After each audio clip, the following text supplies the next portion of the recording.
all night long. Actually, you do remember that the polling exercise closed yesterday by 5 p.m. and we were hoping that probably by midnight this exercise could have ended, but then it has rolled all night long, and we've been pitching camp here, just noticing what's been happening here. And in terms of security, Wahome, I can authoritatively report that the situation has been calm here. Actually, you know quite well that this is one of the political bedrocks of Raila Odinga. Raila Odinga is actually the presidential candidate for the Azimio la Umoja One Kenya coalition here. This is a county that is actually, you realize Peter Anyang' Nyong'o is the current governor here and is seeking to retain that seat, but then he's facing competition again from his predecessor, that's the pioneer governor here, Jack Ranguma. And so far what's happening that the results are continuous streaming in here, and then the county returning officer will be announcing that or using that form 34B there later on. Basically we just pitch camp here and noticing every development that happened, and we'll be updating our viewers as we get new developments. Wahome.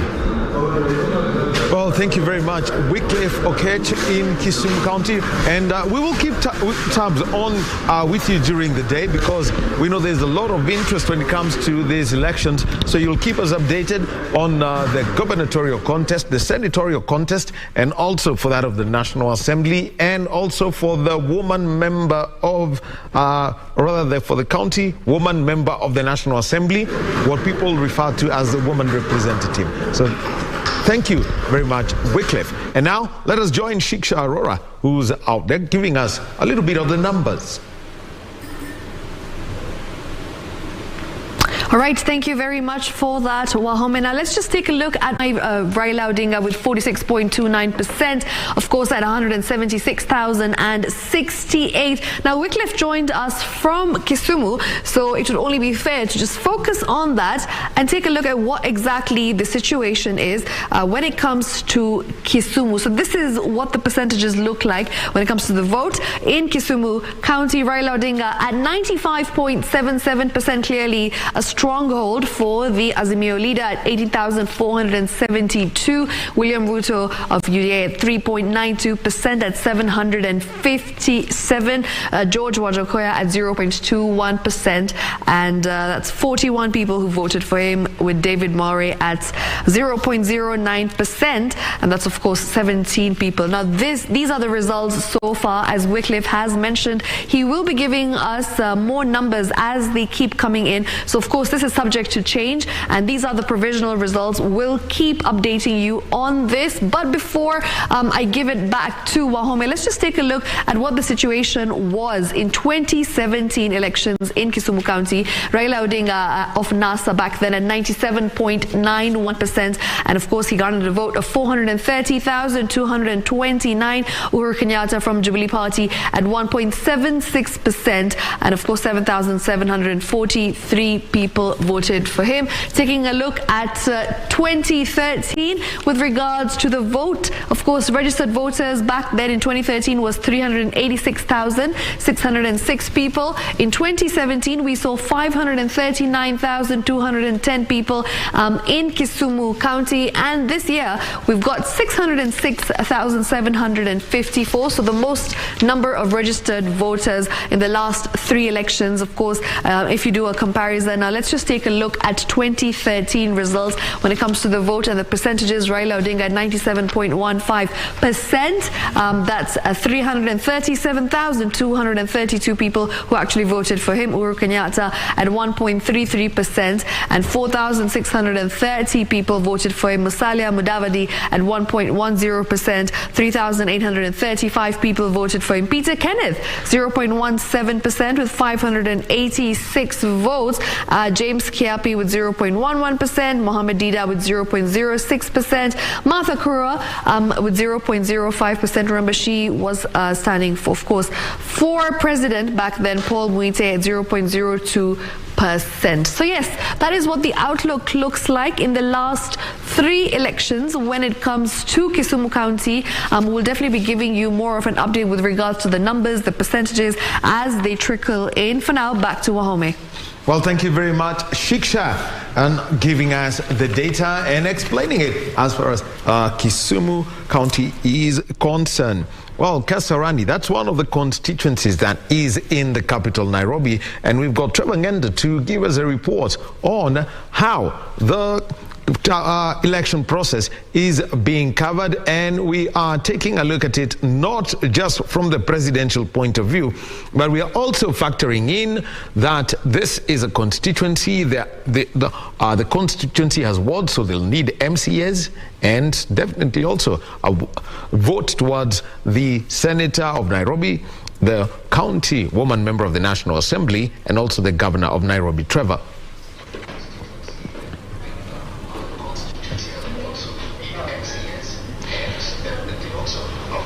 Well, a very good morning to you, Ahome. Indeed, we are coming to you live from the Kasarani county.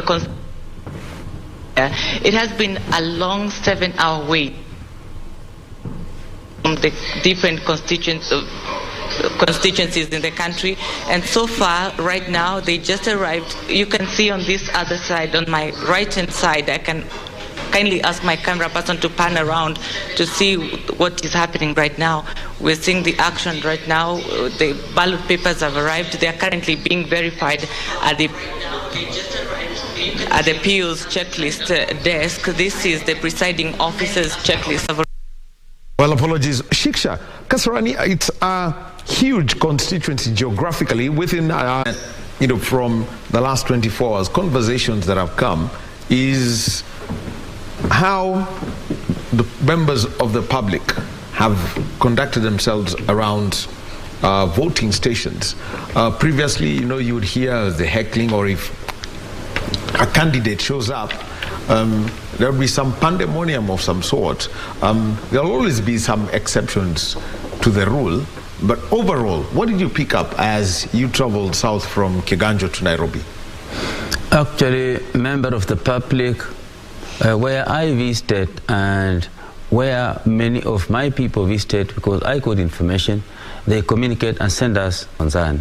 We witnessed them being very peaceful, and even outside the polling station, I talked to some outside the polling station. And a peaceful election, they are voting peacefully, and they conducted themselves maturely. We did not see any incident in the of hooliganism, apart from any other area that I don't know that may have been mentioned, because I've been following in some of my information that I have. Because what we saw is that they conducted themselves peaceful, and they're looking towards accepting results of the ballot. Because they say we are voting and we want to accept our results, and we are still living peacefully. That's what I heard about them. Mm-hmm. Sure. Now, the other one that everyone has been asking, and this is a process that you always take a look at. We can, exclude vagaries to do with the weather, but what has been, the logistical process of ensuring that ballot papers destination in time and in good order? Actually, as you're aware that IPC, the way we know, there are systems in place in their logistics, in that through their planning, it's their responsibility to ensure that the whole component of a group of people who are working as a team in a particular station, they move and succeeds. However, there is a delay just so that voting doesn't delay. But what I know, like when the voting was yesterday, they started the other day transporting the material and the people. And it's a responsibility of the presiding officer to organize for the East team and the logistics arrangement required. Even if there will be a time whereby they may delay to start, the chairman told us, the chairman IPC, Mr. Afla Chebukati, said they're allowed to adjust the time to feed the situation. All right. Now, let's come to the other one, and I'm just trying to think about how this is going to work. We have got about 9 votes, different places that are going to be Kakamega and Mombasa. We'll have to hold their gubernatorial elections on the 23rd of August.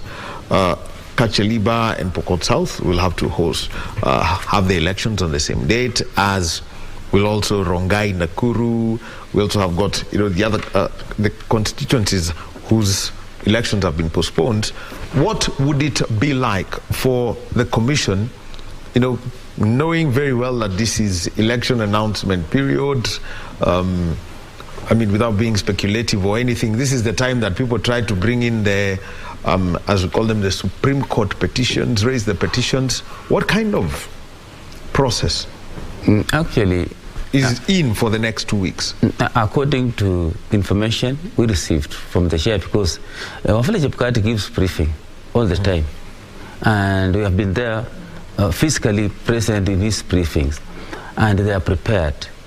And in any planning, you may plan, things will go as planned, and some things will not go as planned. As the way it has happened, the areas that you mentioned that election didn't take place, but the IPC has announced that on 23rd of this month, there will be election in those areas. Actually, what I know, the challenge will be on the voter. Some voters had requested for permission to go and vote, and some voters had planned that they go and vote at that time. So the voter turnout may be lower than expected. Why? Because the public didn't expect that they'll miss voting.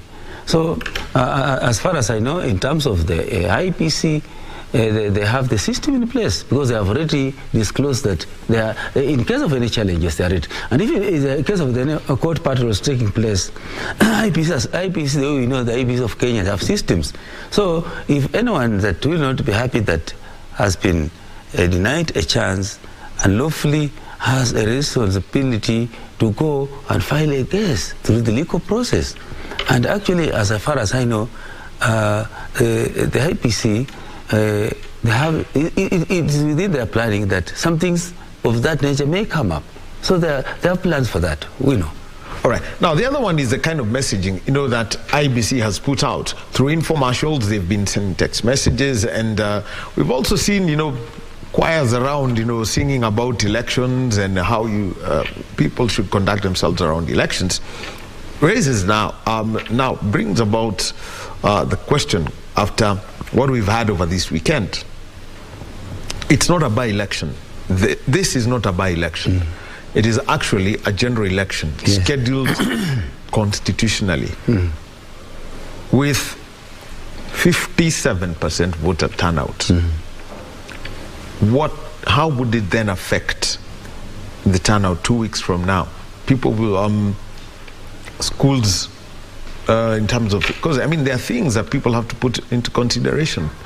Schools having to stay open or close for that election to take place, people having to leave their day jobs unless it is gazetted a holiday within the zones. Actually, it's challenging, and it comes with a lot of costs and challenges within the stakeholders' involvement, because it requires a facility to conduct an election. That facility maybe is not, its primary purpose is not an election center. It's declared to be an election facility for that particular time. So actually, I know it will have challenges, and it may not actually be the way it had been planned before. It will be happening differently in terms of the voting pattern, and also the presence of the voters, and also affecting the particular owners of that facility. If it's a school, the pupils or students need to be away from the school.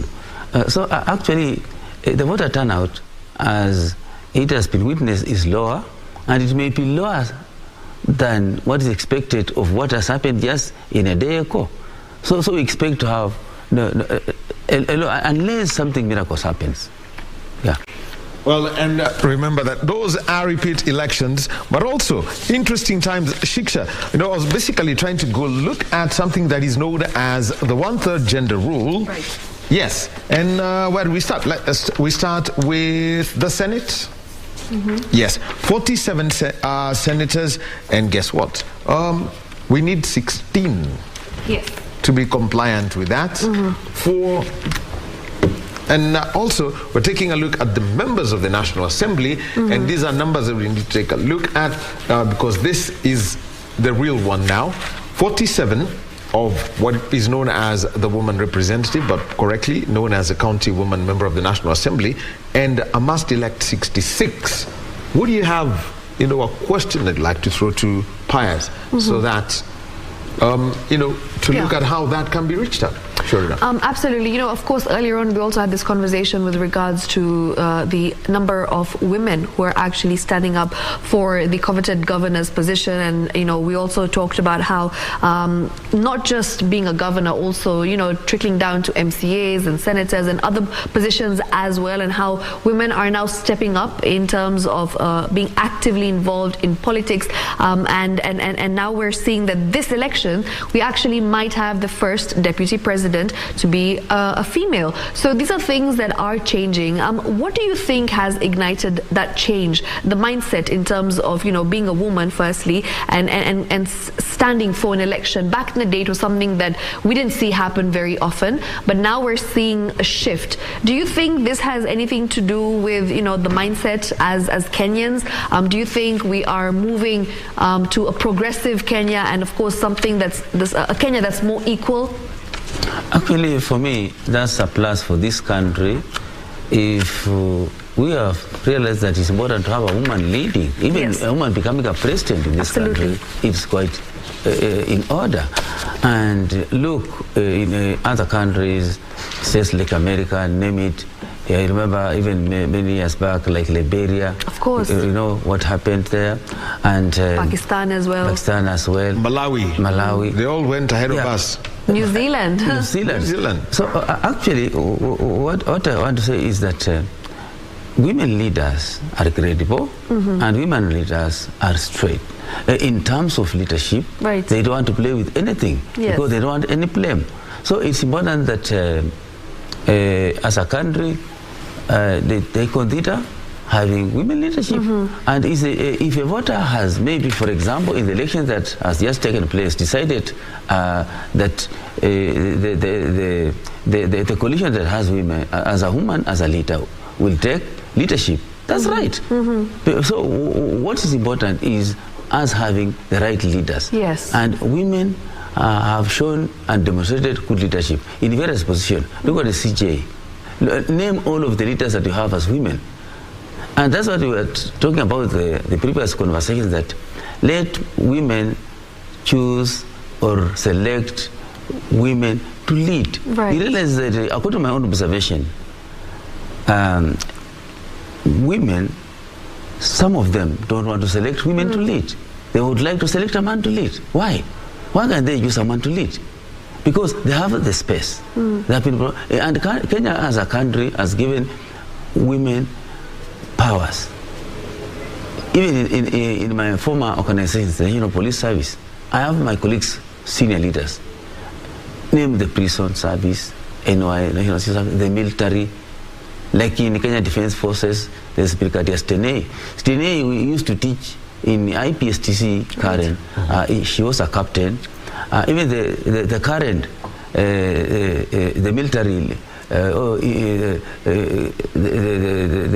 officer in charge of the Kenya Defense Forces, the General Kapoji, we worked together when he was in Karen as a director. And women in military, you see, most of them also have risen to now in public, now in political, women require a space. Let us also men know that, let them vote in women as leaders. And we cannot use a few examples because women have a capacity to lead. According to me, I value women as leaders. Do you think that the partnership, obviously, in all the parties, we have a president who has nominated a woman, a female, to be a deputy president, and of course in UDA we've seen that it's two men running for the presidential positions and the deputy president position. Do you think that this could somehow alter or impact the vote against them by any chance? Do you think there's a possibility of that happening?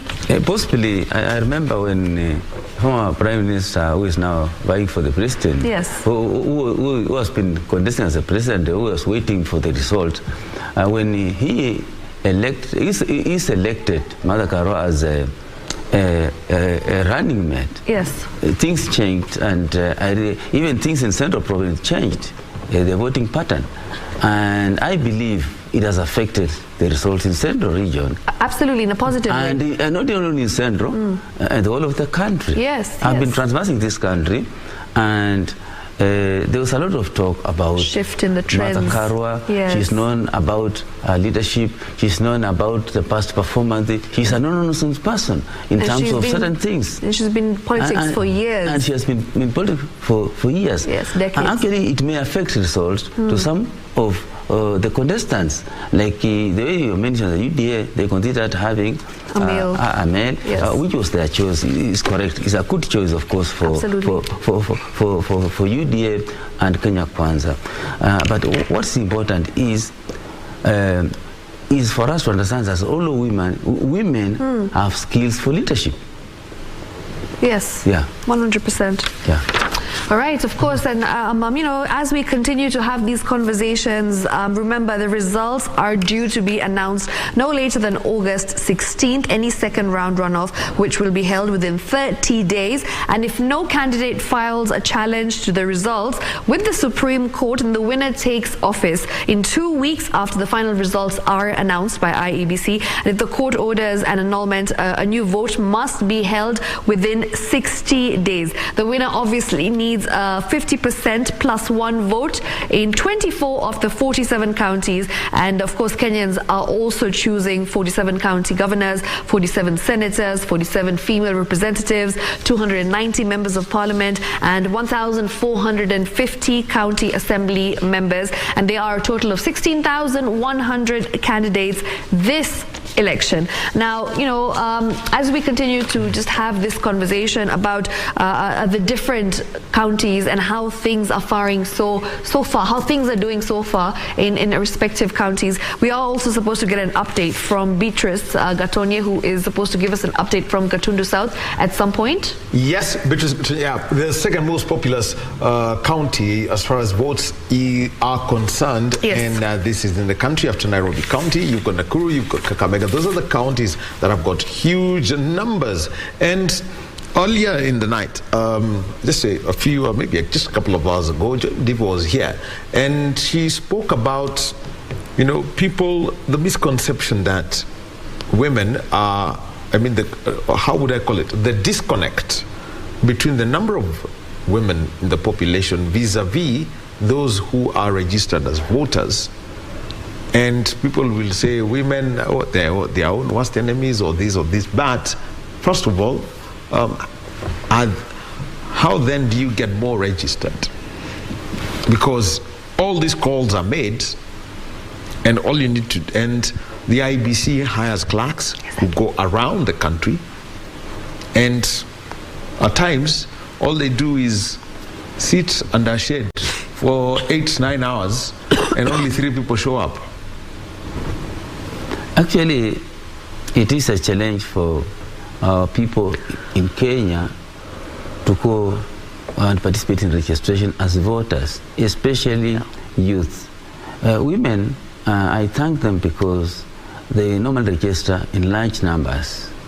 And some men don't register as voters. They will go astray by being confused in some of the tracks and confusing there, and they don't have votes. Most people follow politicians. They don't have votes, but they know how to make noise. They are very strong. They can do certain things, but they don't have votes. I'm telling you, I know. Go entertain a politician and you are there. Yes, they can make noise. If you go to funerals when the time they are doing politics, they are the people who make noise, but they have no votes.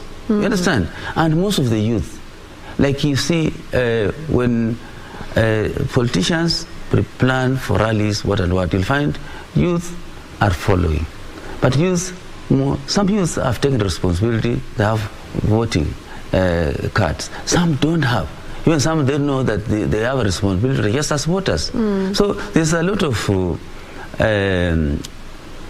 attitude change is required. In fact, just to chip into that point, you know, when Professor George Wajackoyah announced that he is running for presidency, we just saw an uproar online, and social media was just going ablaze with all about him, and there was talk of him for a very long time. And the youth really seemed to be supporting him, sharing his content, and really just giving all sorts of positive comments of, oh, we're going to give our vote to Professor George Wajackoyah. But it's really not reflecting in the numbers.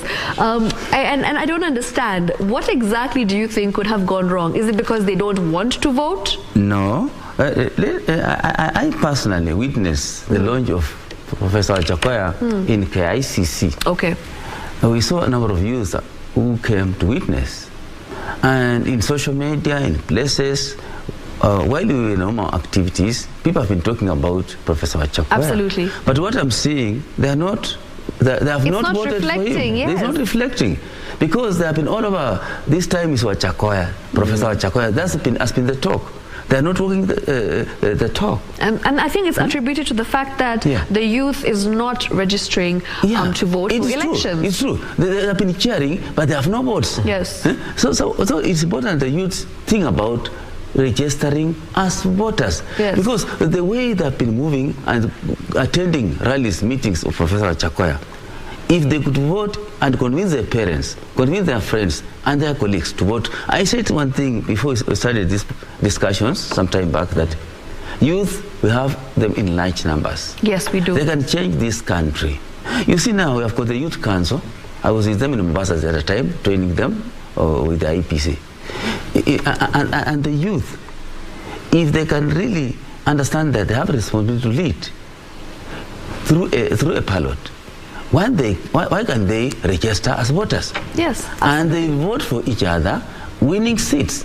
But let's just wait to sort of this election. How many youth are going? How many youth are going to win this election? In fact, you know, it's interesting that you mentioned that, because I know when in the U.S., for instance, when Kamala Harris was running, you know, as DP, as vice president, I felt like most of the uproar was for her and was by the youth. Yes. They were very proud to see a woman actually, you know, taking that position and taking up space as vice president, and it was a big deal, and it was, you know, there was a movement when it came to her. So if we use the same, you know, example here in Kenya, and we actually kind of embrace that as well as the youth, I feel like there could be something, there could be a change. Actually, if you want to get youth, announce there's an artist from Tanzania, name it. Diamond. Diamond will be, you've seen that Diamond will be in Kasarani, it will be full. Yes. You understand? But now what about election? That you can make a change in their life. I personally, in my organization, the consortium, we have a slogan that says, employ youth without asking for experience. They have not picked it. Instead of them picking and running with it away, that let us tell employers to employ us. And the other question is that I want to ask this is, I mean, for a very long time, I'll call it, let me simply say this, for my lifetime, we've been told vijana nyinyi ndo viongozi wa kesho. But this, lakini hii kesho haifiki. Kesho ni nini? When is kesho?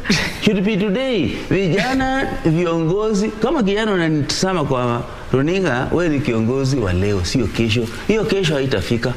Na kitu kingine, maybe if you want, you say that maybe the government can devise a method of a voter, when a voter comes to vote, should be given a package, maybe 2 kilograms of sugar, or a packet of milk, an incentive. I think that one will work. Let the government think about this one, so that in the future, that anybody who votes, maybe will get a t-shirt, will get a cloth. I think that one will work, because there's something to be found there. But just, although there are many good people who vote or who participate without any conditions, but majority will want something. As I said before, anyone Kenyan want to do something, ask, what are you giving me?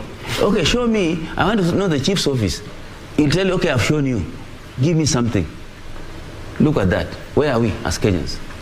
Well, Paez Masai, and he is a security expert, and he's leading a consortium of election observers here in Kenya.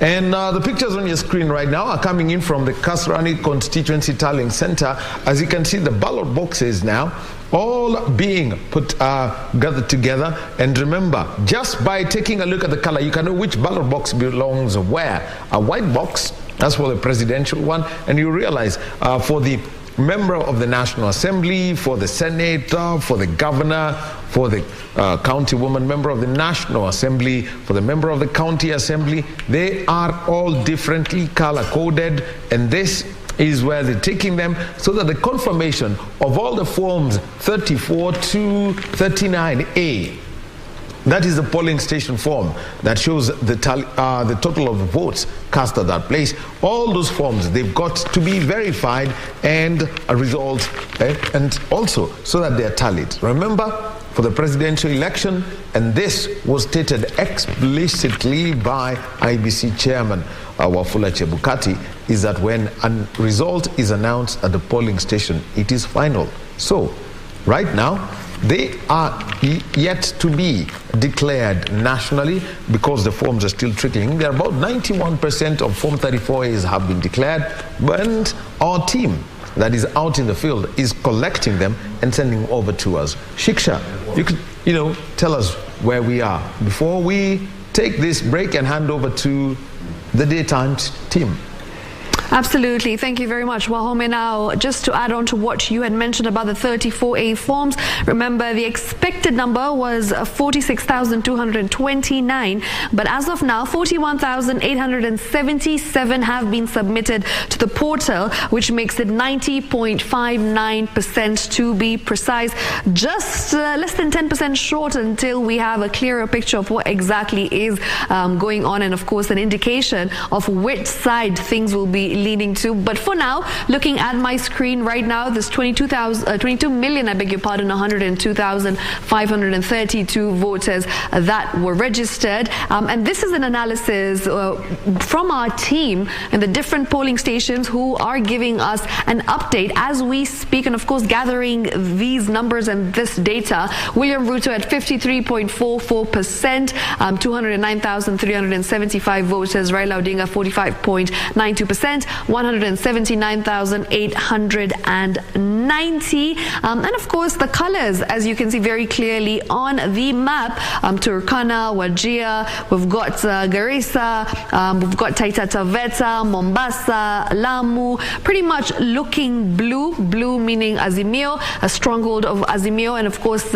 when it comes to yellow, we've got a lot of other towns, as you can see, Uasin Gishu, Nandi, Pokot, Nakuru, Nyeri, Kiambu, Embu, Meru, Isiolo, pretty much looking yellow. So this is what the situation is currently looking. So don't forget, because right here we'll be giving you updates. As you can see, the numbers have just changed to 53.22%.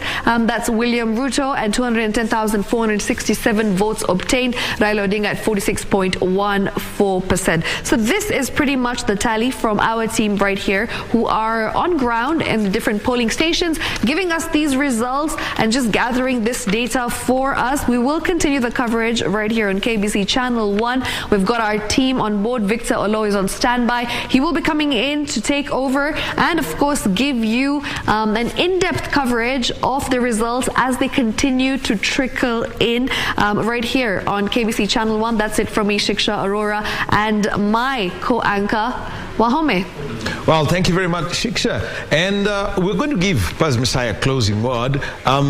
Looking from your observation and from the observation that you've carried out this year, what is the difference with the 2022 general election from 2017? Actually, 2022 elections in Kenya is critical. That's the observation that I look to here observers giving such a kind of report, because we have witnessed what there was a preparedness, how things have happened, and the conducting of the election itself. But what I want to say is let us also think about the situation whereby the president that is going to win to consider working with the losers, and also losers accepting they have lost, but they're still Kenyans. And what about the larger component of people who will have failed elections. We need also to consider to address that disaster. It is a disaster. That disaster can cause more disasters in this country if not addressed. And then another thing is Kenyans accepting the results. They voted. We voted. Let us accept the results. And for 5 years, we accept whoever will lead us as our president, as we look forward to having for another person to get another time when it comes for that time. But for now, we accept and we cool down as we start another process of electioneering. Thank you. Well, remember that this electioneering process is going to be an odd one because it's going to continue for another 2 weeks because we've got elections, not by-elections, full elections to take in 2 counties and 5 constituencies and another 2 wards. Well, from me, Daniel Wahome, have a good day. And I want to say thank you very much to the team that put these together. And I will now be handing you over to the trio of Jane Wamboi, Victor Olo, and Jacob Curia. Our sign language interpreter has been Lucy Mwaura. Have a good day.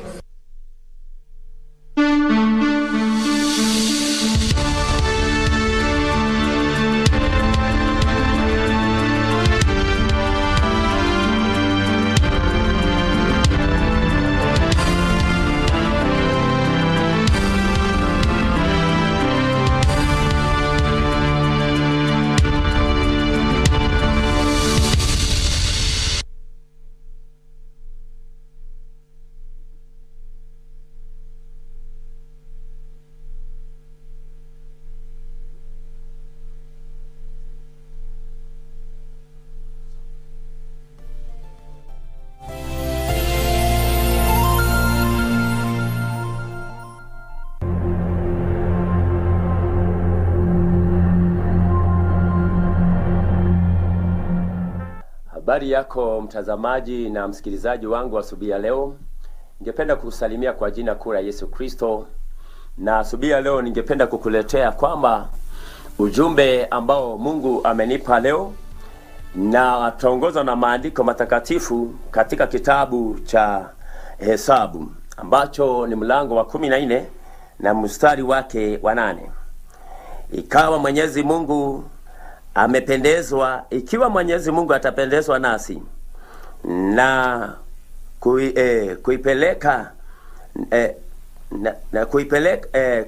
ikiwa atapendezwa nasi huko na kunyenyekea kwetu, atatupa nchi iliyojawa na asali na maziwa. Basi mahali pale muweze kupalithi katika nchi hiyo ambayo Mwenyezi Mungu aliwaapia baba zenu. Bwana Yesu asifiwe sana. Siku ya leo ningependa kusema ya kwamba Mungu anapoombwa usikia maombi. Na anaposikia maombi, kwa sababu alitoka na Musa pale katika mlima wa Horebu. Mungu aliposikia maombi yao aliwaahidia ya kwamba amewaekea. Mungu alisema ya kwamba nitawalilisha. Na akawaambia nchi hiyo imejawa na maziwa na asali. Wakati nipendeza mimi Mungu, nami nitawalilisha hiyo nchi. Bwana Yesu asifiwe sana. Kwa sababu hiyo ningependa kusema ya kwamba Wakenya, ya kwamba tunapomuomba Mungu, tunaponyenyekea mbele za Mungu, tunapompendeza Mungu, yeye usikia maombi yetu. Wakati tunapoomba wapendwa, Mungu anaturidhisha baraka ambazo ametuwekea. Bwana Yesu asifiwe sana. Kwa hivyo wapendwa, asubuhi ya leo Mungu anasema ya kwamba tukipendeza Mungu, mlali tu tusimuasi. Yeye anaahidi ya kwamba kuna baraka ametuwekea kama wananchi. Kuna ahadi ambayo ametuahidia. Aliyoahidia Musa wakati alitoka mlimani kuomba pale Horebu. Alimwambia kwamba mtakapoomba na mkae kwa njia safi na njia ya kunipendeza mimi Mungu, nami nitawalilisha ulithi ambao nimewahidia. Bwana Yesu asifiwe sana. Kwa hivyo mpendwa, mahali ulipo, unapoomba bila kumwasi Mungu, unapoomba bila kiburi, unapoomba bila furugu, Mungu akipendezwa anasema ya kwamba ataturidhisha kile tumeishi kugojea. Tunagojea mambo makubwa yatendeke katika taifa. Tunagojea Mungu atupe kiongozi. Tunagojea Mungu atupe kiongozi wa nchi. Kwa hivyo inatupasa kila mmoja mahali ulipo tuendelee kuomba kama Musa alipoteremka kutoka mlima Horebu. Alipotoka pale, Mungu alimwambia jambo, kwa maana aliomba maombi na Mungu akapendezwa. Akamwambia kwa mimi nitawaridhisha mji wenu, wana wa Israeli. Wakati walikuwa wameishi pale Misri, aliwaahidi hilo jambo, kwa maana ilimpendeza Mungu. Kwa maombi yao waliomba wakiwa wamenyenyekea. Kwa hivyo sisi wa Kenya wapendwa, kila mmoja mahali alipo, tukiomba kwa unyenyekevu, tumpendeze Mungu bila kumwasi Mungu, bila kuwa na mipango ya kuasi mmoja na mwingine. Mungu akipendezwa anaturidhisha ushindi wetu, na Mungu akaweza kuwabariki. Ningependa tufike kiwango cha kuomba kwa sababu ya neno hilo. Tukaweza kuomba kila moja. Baba, kwa jina kuu la Yesu Kristo, asante kwa rehema na neema zako nyingi. Wewe Mungu, imekupendeza ya kwamba Musa alipotoka mlimani alikuomba pamoja na wana wa Israeli, ikakupendeza ukawafikisha katika ahadi, na ukanena pamoja na wao ukawaambia, mji niliowaekea baba zenu, mji wa maziwa na asali, nitawaridhisha wakati mnaponipendeza. Na hivyo Bwana, siku leo naomba katika taifa letu Mungu, wakati tunapokuomba, tunaponyenyekea mbele zako bila kupigana, bila vita, Mungu wetu, inakupendeza uturidhishe kiongozi mwema, uturidhishe baraka zetu, uturidhishe ushindi, kwa sababu wewe ni Mungu wa ahadi, kama vile ulivyoahidi Musa na mbali ya Israeli. Kwa hivyo Bwana, twaomba tukitarajia baraka zako tunaponyenyekea mbele zako, na ikupendeze. Kwa jina kuu la Yesu tumeomba na kushukuru. Amen. Amen.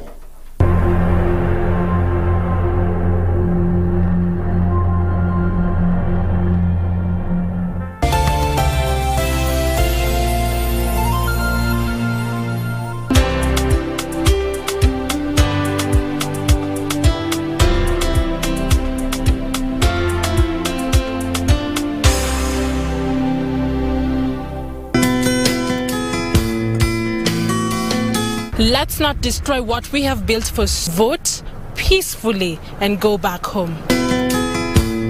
Always be too serious? Yeah, man, what's up here? Allah? We've got to take some time off and laugh, laugh, laugh and laugh. And we tickle you down with lots of laughter. That's why I'm saying I'm who is who. Huh? With satire like no other. Tell him to bring it on. Takachapa.